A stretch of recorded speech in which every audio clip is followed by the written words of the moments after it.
Beberapa tujuan unsur paduan tersebut. Yang pertama, menaikkan hardenability. Yang kedua, memperbaiki kekuatan pada temperatur biasa. Yang ketiga, memperbaiki sifat mekanik pada temperatur rendah atau tinggi. Yang keempat, memperbaiki ketangguhan pada tingkat kekuatan atau kekerasan tertentu. Yang kelima, menaikkan sifat tahan haus. Yang keenam, menaikkan sifat tahan korosi. Dan yang ketujuh, menaikkan sifat kemagnetan. Selanjutnya, sifat dan pemakaian baja paduan. Yang pertama, baja nikel seri 2XXX.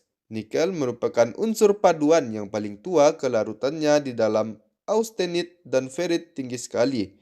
Memberikan kekuatan dan ketangguhan yang tinggi, nikel juga menurunkan kadar karbon di dalam perlit, sehingga baja mengandung lebih banyak perlit daripada baja karbon, dan perlit terbentuk pada temperatur yang lebih rendah. Nikel adalah unsur penstabil austenit, menyebabkan peritnya lebih halus dan lebih tangguh.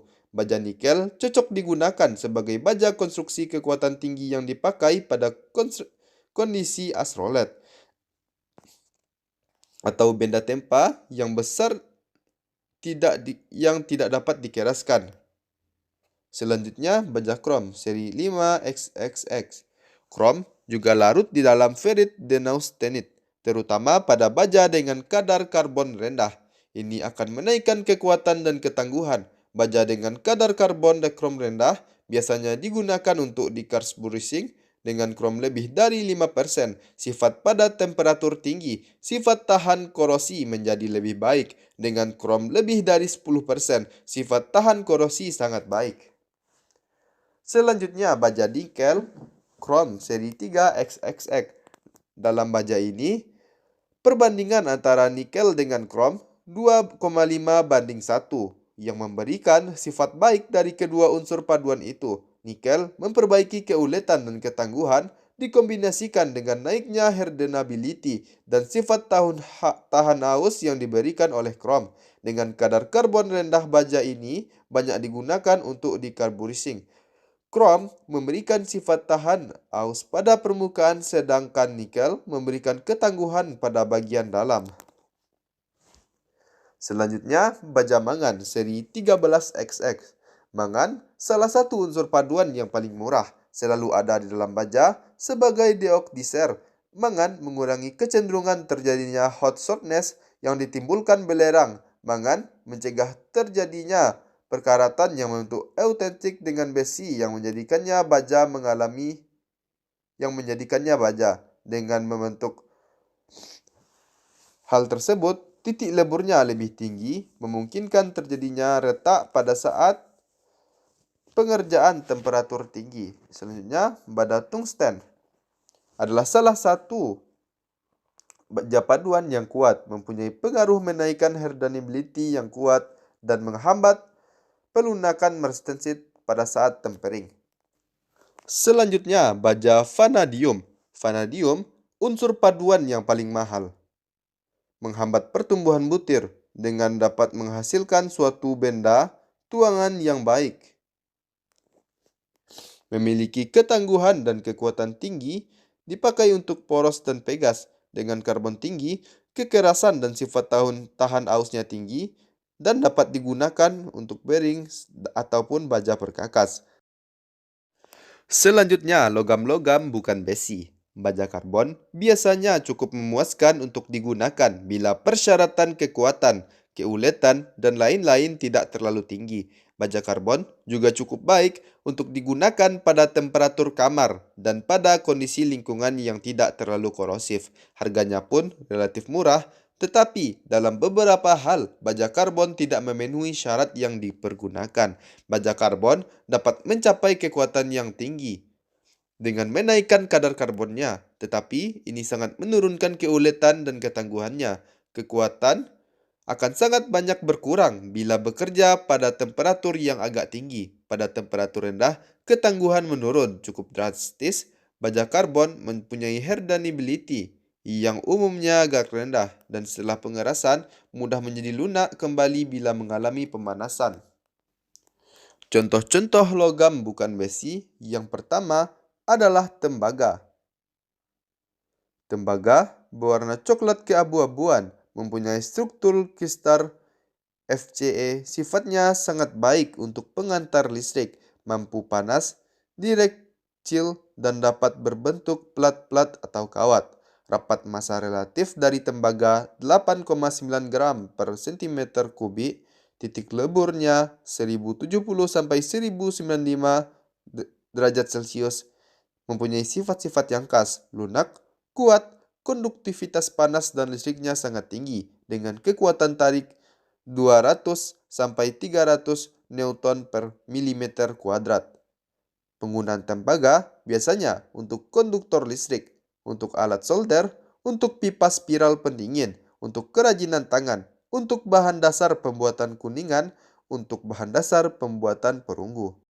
Selanjutnya, aluminium. Sifat yang paling menonjol dari aluminium adalah berat jenis yang rendah dan daya hantar listrik atau panas yang cukup baik. Sifat-sifat aluminium diantaranya: yang pertama, rapat jenisnya sebesar 2,7 gram per cm kubik. Titik leburnya 660 derajat Celcius. Kekuatan tarik dapat dituang sampai 90 sampai 120 Newton per milimeter kuadrat. Di-annealing sampai 70 Newton per milimeter kuadrat, dan di-roll dapat sampai 130 sampai 200 Newton per milimeter kuadrat. Sifat-sifat khasnya merupakan baja yang paling ringan, logam yang paling ringan, penghantar panas listrik tinggi, lunak, ulet, kekuatan tarik rendah, tahan terhadap korosi. Karena sifat ringan, banyak digunakan dalam pembuatan kapal terbang, rangka khusus untuk kapal laut, kendaraan, untuk keperluan alat masak, untuk kabel-kabel listrik karena relatif lebih murah dari tembaga.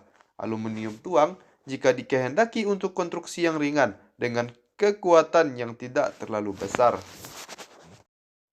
Selanjutnya, nikel mempunyai sifat yang keras, berbentuk struktur kristal, dan juga bersifat magnetik. Nikel cocok dibuat paduan binari dan ternarinya untuk memperbaiki sifat-sifat tahan korosi dan tahan panas.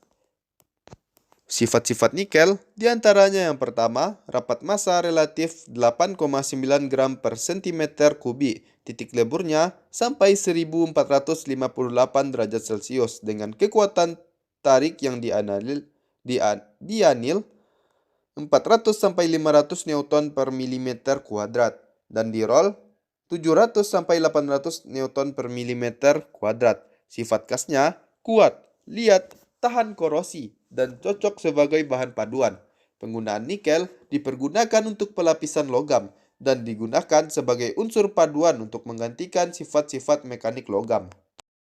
Selanjutnya, magnesium. Magnesium tergolong logam ringan, tahan terhadap korosi berkat lapisan oksida magnesium. Magnesium alloy dapat dituang dalam catatan pesir dan juga dapat dilas dan di mesin.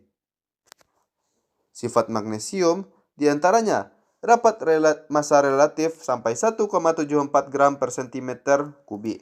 Titik leburnya sampai 637 derajat Celcius dengan sifat-sifatnya lunak dan kekuatan tariknya rendah. Lalu kemudian tahan terhadap korosi. Penggunaan magnesium umumnya dipadu dengan unsur-unsur lain untuk memperoleh bahan-bahan struktural, terutama digunakan untuk roda pesawat terbang, panel-panel pesawat, dan lain sebagainya. Selanjutnya, bahan bukan logam. Klasifikasi bahan non-logam diantaranya keramik, plastik, dan komposit. Yang pertama, keramik. Keramik tidak hanya meliputi bahan-bahan yang terbuat dari tanah liat atau sebangsanya. Keramik sebagai bahan teknik terdiri dari beberapa fase yang masing-masing merupakan senyawa dari logam dan non-logam. Kebanyakan keramik adalah kristalin sebagaimana halnya logam. Hanya saja ikatan antar atom. Kebanyakan keramik adalah kristalin sebagaimana halnya logam. Hanya saja, ikatan antar atom pada keramik adalah ikatan ionik atau kovalen, sehingga dapat stabil. Biasanya keramik terdiri dari beberapa oksida, karbida, silika, dan lain-lain. Ada beberapa macam keramik. Yang pertama dari refraktori, yaitu batu tanah api. Batu tanah api ini sangat diperlukan pada industri-industri yang bekerja pada temperatur tinggi. Sifat batu tahan api, tahan terhadap temperatur tinggi, tetap stabil, mempunyai konduktivitas panas rendah dan kuat. Yang kedua, gelas atau kaca. Sifat-sifat kaca cukup baik, antara lain transparan, non-toksik, inert, yaitu tidak bereaksi dengan berbagai bahan kimia dan tidak mengakibatkan kontaminasi cukup keras dan cukup kuat. Yang ketiga, abrasi. Definisi dari bahan yang digunakan untuk menghaluskan permukaan bahan lain.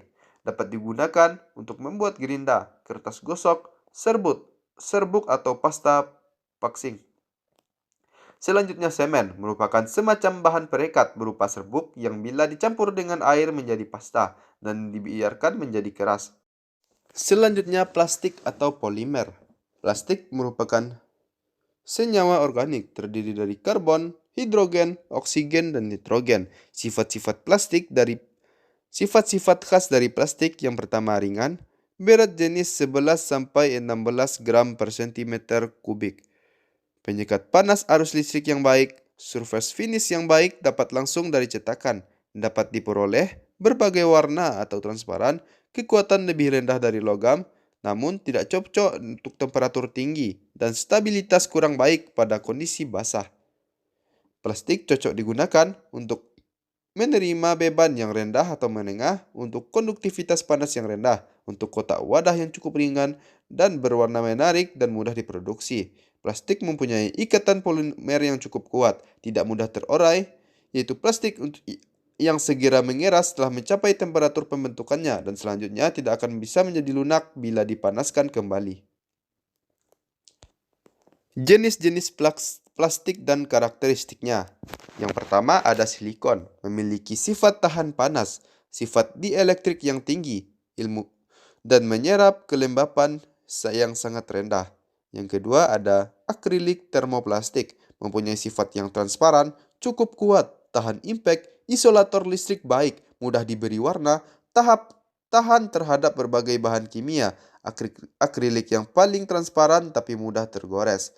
Yang ketiga, nilon.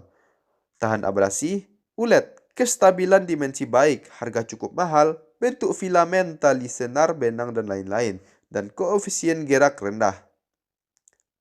Selanjutnya adalah komposit. Komposit adalah material yang dibentuk dari campuran dua atau lebih material baku dengan tujuan untuk mendapatkan mechanical properties atau sifat mekanis yang lebih baik dan lebih bernilai. Dengan kata lain, komposit adalah material baru yang diharapkan memiliki kualitas baik dari material-material baku. Klasifikasi komposit. Yang pertama ada komposit partikel. Komposit ini berbentuk dari penguat atau partikel yang digunakan untuk meningkatkan daya kokoh material. Selanjutnya, komposit fiber. Komposit fiber adalah komposit yang tersusun dari bahan serat untuk menopang kekuatan komposit, sehingga kuat atau lemahnya komposit akan tergantung dari jenis serat yang dipakai. Selanjutnya, komposit struktural. Komposit struktural terbentuk dari bahan penguat yang berbentuk lembaran. Komposit biasa digunakan untuk yang pertama, papan komposit adalah papan kombinasi bahan veneer dan papan partikel yang dibuat untuk meningkatkan kekuatan lengkung papan dengan cara melapisi permukaan partikel dengan veneer. Yang kedua, jembatan komposit. Jembatan komposit adalah jenis jembatan yang menggunakan kombinasi dua material atau lebih untuk mendapatkan konstruksi jembatan yang lebih kuat. Yang ketiga, kolom komposit. Kolom komposit adalah kolom yang strukturnya tersusun dari beton dan profil baja. Profil baja akan menjadi struktur horizontal dari kolom ini sehingga mampu menghemat waktu pengerjaan. Demikian penjelasan tentang klasifikasi material teknik yang dapat saya sampaikan. Mudah-mudahan dengan ini, klasifikasi material teknik dapat kita ketahui sehingga dalam proses selanjutnya kita dapat melakukan pengambilan bahan-bahan ataupun material teknik dengan sesuai. Demikian penjelasan saya tentang klasifikasi material teknik. Terima kasih atas perhatiannya. Saya akhiri. Assalamualaikum warahmatullahi wabarakatuh.